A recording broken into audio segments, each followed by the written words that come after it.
कहते हैं बिहार में जाति के बिना राजनीति नहीं होती। तो जाति के बिना राजनीति नहीं होने के लिए बदनाम बिहार में दल कोई भी हो, सब जातीय समीकरणों को साधने में कोई कोर कसर नहीं छोड़ते हैं। फिर इसमें भारतीय जनता पार्टी क्यों पीछे रहेगी? तो भाजपा ने भी जो अपने 45 सांगठनिक जिलों के अध्यक्षों की सूची जारी की है, उसमें भी भाजपा ने अपने जातीय समीकरणों को साधने में कोई कोर कसर नहीं छोड़ा है।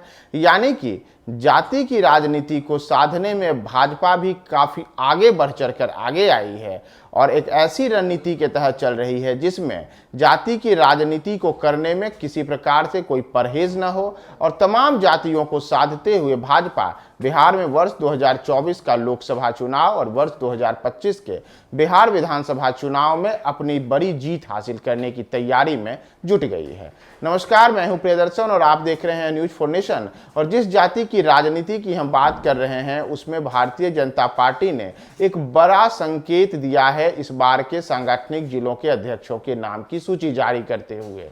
दरअसल भारतीय जनता पार्टी के बिहार प्रदेश अध्यक्ष डॉक्टर संजय जायसवाल की स्वीकृति के बाद जिलाध्यक्षों के नाम की सूची जारी कर दी गई है। 45 सांगठनिक जिलों के नए जिलाध्यक्षों की जो नियुक्ति की गई है, इसमें भारतीय जनता पार्टी ने जातीय समीकरण को साधने की हर संभव कोशिश की है। माना जा रहा है कि इसका महत्वपूर्ण कारण है अगले वर्ष होने वाला लोकसभा का चुनाव और उसके बाद उसके अगले वर्ष होने वाला बिहार विधानसभा का चुनाव। इन दोनों चुनावों में भारतीय जनता पार्टी मजबूती के साथ अपना दमखम दिखाना चाहती है। तो ऐसे में जो अलग अलग जातीय खेमों में बटे हुए वोट बैंक होते हैं, उन्हें जिला स्तर पर साधने के लिए भारतीय जनता पार्टी भी कुछ वैसा ही संकेत दे रही है।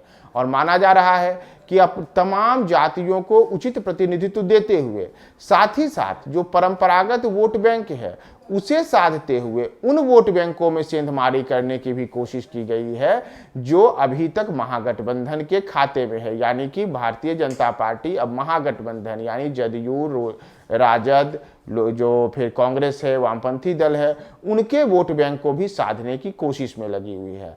इतना ही नहीं, जैसे भारतीय जनता पार्टी को एक हिंदूवादी पार्टी के तौर पे माना जाता है, तो भारतीय जनता पार्टी ने अपने 45 सांगठनिक जिलों के अध्यक्षों की नाम की घोषणा करते दौरान भी किसी मुस्लिम को अध्यक्ष नहीं बना करके भी उस दिशा में साफ साफ संकेत दे दिया है कि हमारी पार्टी का एजेंडा किस दिशा में है। दरअसल अगर भाजपा जिलाध्यक्षों की सूची की हम बात करें तो पार्टी ने इस बार अति पिछड़ा और ब्राह्मणों को सर्वाधिक तरजीह दी है।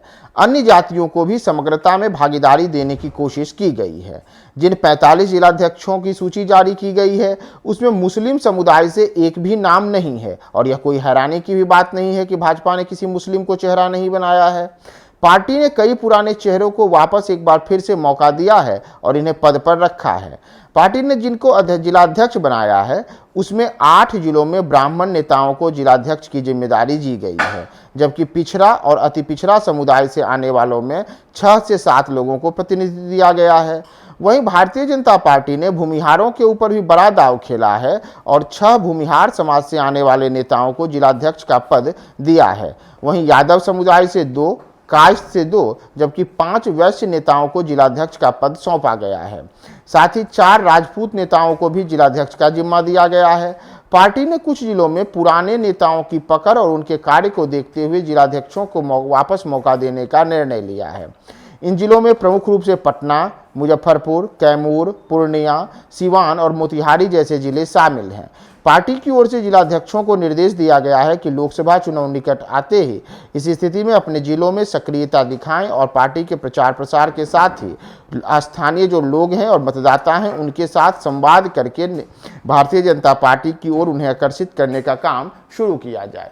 लेकिन इन सबके भी सबसे महत्वपूर्ण है कि भारतीय जनता पार्टी ने अपने परंपरागत वोट बैंक, यानी कि जैसे भाजपा को एक समय में कहा जाता था कि ये वैश्य और ब्राह्मणों की पार्टी है, तो चाहे ब्राह्मण समुदाय से 8 जिलाध्यक्षों के नाम की घोषणा हो या फिर वैश्य समुदाय से आने वालों की घोषणा हो या फिर जो अगरी जातियों की पार्टी के रूप में भाजपा को पहचान है, तो वैसे में 4 राजपूत और 6 भूमिहार समुदाय से आने वालों को जिलाध्यक्ष का जिम्मा सौंपा गया है।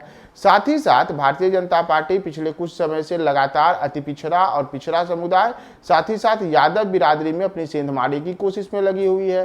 तो उस हिसाब से इस बार भी भारतीय जनता पार्टी ने इन समुदायों के करीब 10 लोगों को जिलाध्यक्ष के रूप में मौका दिया है। तो भाजपा इस बार जिलाध्यक्षों की सूची को जारी करते हुए तमाम जगहों पर जातीय समीकरण को जो साधने की कोशिश की है, इसका बड़ा असर क्या आगे आने वाले चुनावों में मिलेगा या फिर नतीजा कुछ अलग होगा, यह तो अब आगे पता चलेगा। हम आपको तमाम अपडेट्स बताएंगे। आप हमारे साथ बने रहें न्यूज़ 4 नेशन पे।